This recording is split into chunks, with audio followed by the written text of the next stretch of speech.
Hi, everybody.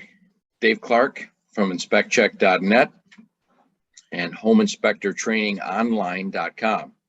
Welcome to our YouTube channel, and we're going to have another training today. And like I always tell you, I love showing things that I didn't know right away, and I had to learn through the years.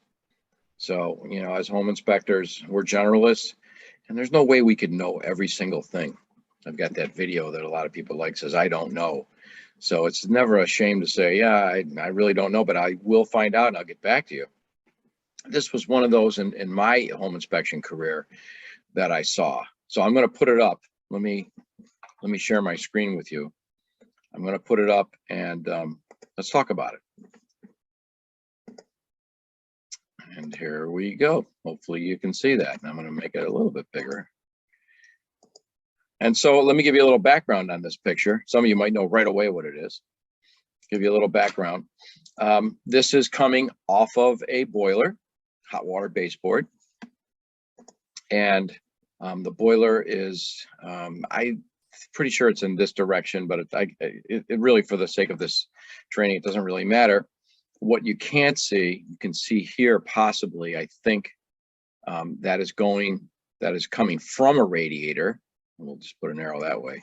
And then there's another pipe over here that's off the picture that's going to baseboard radiator. So the pipe branches off and then it comes back around through here. You know, the radiator, will say for the sake of argument, is up here. So when I first looked at this, I said, gee, okay, it's hot water baseboard, got it. Just wondering why that is there. Why that's there. And this was, many years ago. And I did some research on it and found out that that's a monoflow or diverter T, monoflow valve or diverter T valve, which is actually a great idea. So let's think about this for a minute. What this does is, so the hot water goes out, but some of the hot water, and I'll use red so you can see it better. Some of the hot water remains here and continues on. So it's not taking all of the hot water. It comes back in here and blends back in with the cooler water. So if you look at a hot water baseboard system, and the closest one to the boiler itself is going to be the hottest radiator. I mean, that's just the way it is, or baseboard. And then the further you get away, it's going to be cooler. It's giving off its heat. So that just makes sense, right? So in a conventional system, it doesn't have this, we'll say, the water at this point here is going to be cooler, and we'll just use blue, than the water here, right? This is going to be hotter and it's going to be cooler. In this case, it's kind of a blend, they're blended together. And so it doesn't give off all of its heat. It's a great way to install a system, especially a one loop. And it could be multiple zones too, or multiple loops if you have a large property, a large house. But in this case, it was just a smaller house, but it was one loop. And we know that the last radiator or baseboard in that loop is going to be, I'm not going to say cold, but it's definitely not going to be as hot as the first one. This helps even that out, and it's a passive system. You don't have to do anything. So you don't have to set zone valves or whatever. It just heats the house nicely. And I've heard some installers use a system similar to this for radiant heat, which makes sense.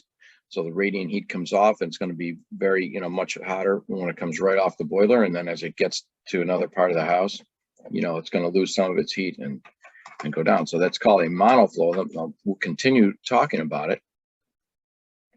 Let me show you. So we call it a diverter T system, or monoflow T diverter. It allows supply of hot water to a radiator and returns cooler water from the same radiator using a single pipe. Also called a one pipe diverting system, which is, a slang, but that's really what it does. The diverter valve sends hot water to the radiator, then returns cooler water back to the supply line where it is mixed with the hotter water. Again, we saw in that picture how the hotter water, did not get to the radiator. It continued on that line. This picture shows a 1/2-inch bypass pipe because the radiator was removed in that case. So that's really because that radiator was taken out. So let's take a look at the actual detail of how this valve works.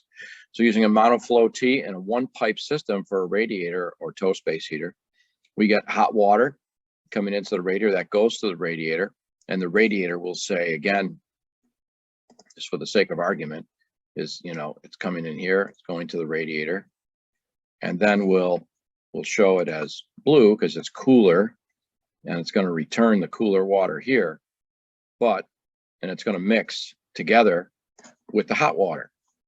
So this hot water continues straight on, so it's the same temperature, you know, as what it was here, and it's going to come into here and mix, and of course it's not going to be as hot, but it's definitely going to maintain much more heat than if that was coming right off the radiator and that was it. Okay, so supply from the boiler and return water to the boiler, or going to another baseboard or radiator. So that's what that is. So if you see this, I'm going to go back here. If you see this, now you know what it is. You know, my client was there, and he had some knowledge, a little bit of knowledge on plumbing. It's, you know, and you look at this, and my first thought is, why would you do this? And this was many years ago, and you're always learning things with home inspections. Not every inspector knows everything. You know, we do our best.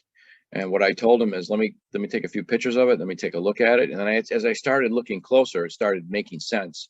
And I was pretty sure I knew what it was, but in this case, I wanted to do a little more research. So I did, and I amended the report and told him it's good, you know. So how would you report on this? And a lot of people would say, you know, a lot of inspectors would say, we don't really need to report on it unless there's a problem, right? Like there's a leak, or it's not connected properly. You know, the valve might have been put on backwards, and now we know the right way that it should have gone. But I think that home inspection is a learning process. We're educating our clients, and I think that not only bad things or defects should be in the report, I think good things should also be in the report too. So let's take a look at some how I would, you know, what would I do to report this? And what I'm going to do is I'm going to open my report right now. Close that. And close this. Let me go right over to my report, which is right here. Okay, so now you see it. And we would go into the heating section. Again, in this case, very simple, you know, location. In this case, it was in the basement, so mark it complete. The distribution is going to be hydronic, right? And it's going to be hot water baseboard, of course. And you would use this for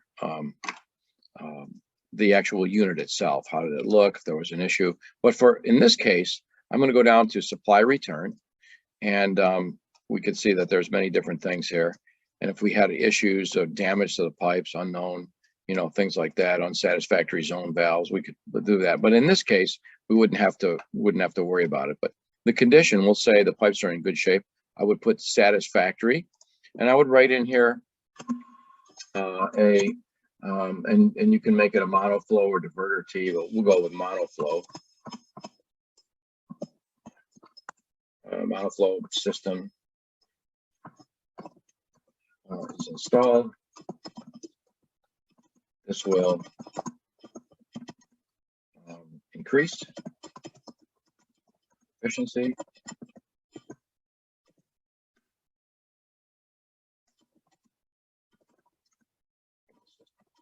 So that's a good thing, right? So down here, mark that complete. So the client will look at that and say, okay, well, that's great. This will increase the efficiency of the system. Fantastic. So I like doing that too. Like I said, putting things that are good in the house, and maintenance things also, not just, you know, defects. We're not just there just for defects. We're there for a learning experience. So I hope that helped you. I know that stumped me the first time I saw it, and I had to do my own research on it, but hopefully that'll help you out. And we'll have these links on our YouTube channel, and homeinspectortrainingonline.com. Please subscribe to our YouTube channel, and you're going to be the first one to get these videos. We're doing these videos along with our newsletter. The newsletter gets a lot of great feedback, but we always get people that say, boy, can you make a video of that, or maybe show how something's working? And so we are doing that, and we think that that's something that will really help you out there in the field. And I hope you found this informational, and hope you enjoyed it, and we'll see you next time.